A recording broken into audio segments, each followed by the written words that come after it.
The oldest man in the Bible speaks of is Methuselah. He lived 969 years. That's a long time. His daddy was named Enoch.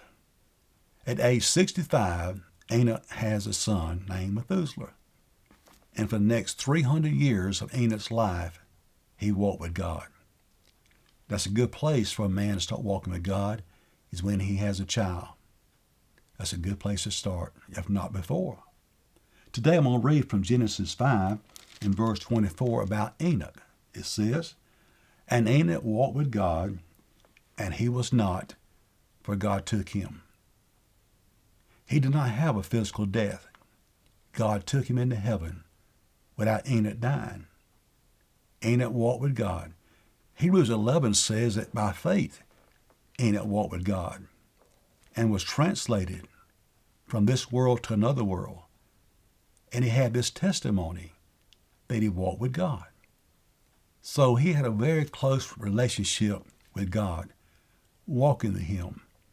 Last few months in my prayer life each morning, I opened the blinds by the bed for my first prayer, and I've been saying this, and it's changed my prayer life. I said, "Good morning, Lord." I look out the window. The sun is shining or not. If it's raining, it doesn't matter. I said, "Good morning, Lord." And it changes my prayer life. It becomes more intimate to me to realize, he's there. And all the night I slept before that morning, I know from the Bible, he did not sleep nor slumber. Good morning, Lord. See, walking with the Lord is more than just going to church for an hour on Sunday morning. To walk with God is something that happens in our life every single day. To the grocery store, to a place to shop, doesn't matter. We need to understand that we can walk with God so close that every once in a while we bump into him because he's real today in our lives. Now, looking at this verse in Genesis 5, verse 24, I want to go now to several thousand years later, to the book of John, the 6th chapter, in verse 66. We have here some disciples, which means a follower or student. There are many disciples now around Jesus, and we find these words. From that time, many of his disciples went back and walked no more with him. So some of the disciples around Jesus makes a decision, and they decide to stop walking with him. But in John 6:67, we have a question that Jesus asked the 12, his 12 disciples. This is what he said. Then Jesus said unto the 12, "Will you also go away?" Now from the multitude, there have been several disciples in a multitude that's walked away.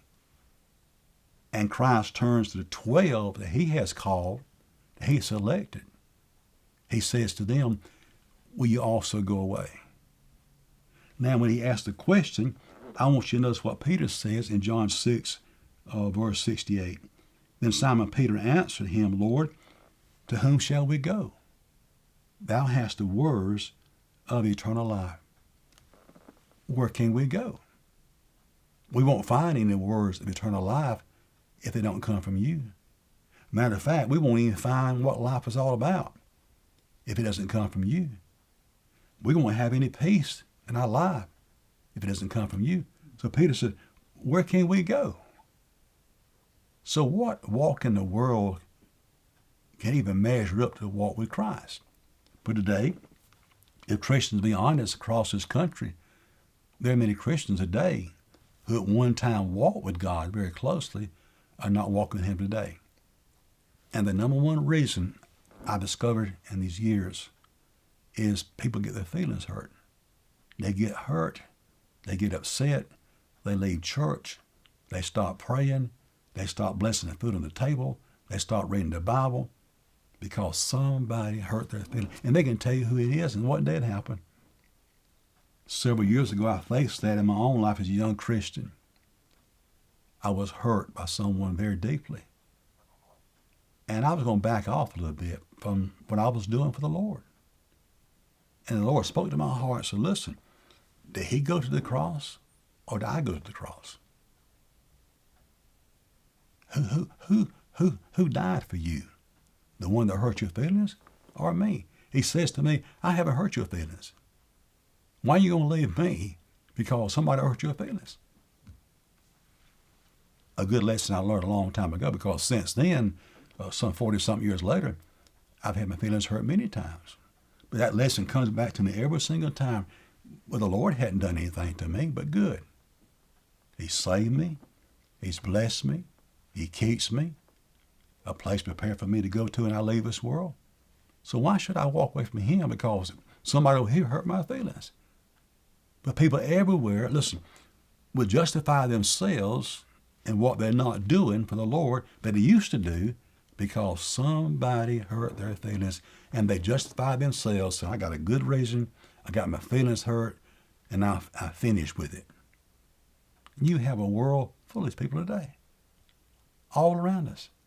I guarantee you, you might be one yourself, who today is talking about how it used to be. Oh, I used to walk with God. I used to study my Bible. I used to pray. I used to give. I used to attend church. All these used tos. But you stopped it. As the disciples right here decided, they went back and walked no more with him. They made a decision. And they turned away from the Lord. So today I want to encourage you. If you're not walking him today as close as you once did, start back today. Start back today. Or start back tonight when you're watching this program. Start back right now. Just say, Father, I've sinned. I fell short. I want to walk with you again. And I'll tell you what you're going to have. He's going to move right into your heart. You're going to have all this peace and all this good feelings. And you start walking him again. And what's going to happen is you start back walking him, say today or tonight. Next few days, you watch for it. Because somebody is going to hurt your feelings. This trick has worked for the devil all these years. And people get upset for various reasons, make a decision, I'm just going to do my own thing. But what it's not saying is, I'm not walking with God. If I'm walking with God, I promise you, he's going to lead me in the paths of righteousness for his name's sake. Walking with God very closely is the greatest walk in life that anyone can have. I'd rather walk with him than I had the President of the United States. I would walk with him than the Pope of the Catholic Church, or any preacher, or anybody.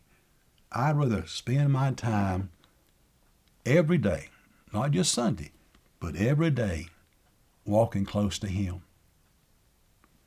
In my car by myself, I talk to him. If you see me at the red light sometime, you may think I'm crazy. I'm talking out loud. I'm just having a good time.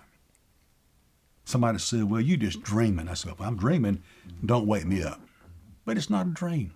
You and I, as a born-again, blood-washed Christian, can walk with the Lord every single day. If you're not doing it, it's your own fault. I highly recommend tomorrow morning you get up from your bed, open up your window and say, good morning, Lord. You try it tomorrow morning and sense the presence of God. Until next time, from Clark's Chapel Baptist Church, we trust with God's help that you would have wonderful days.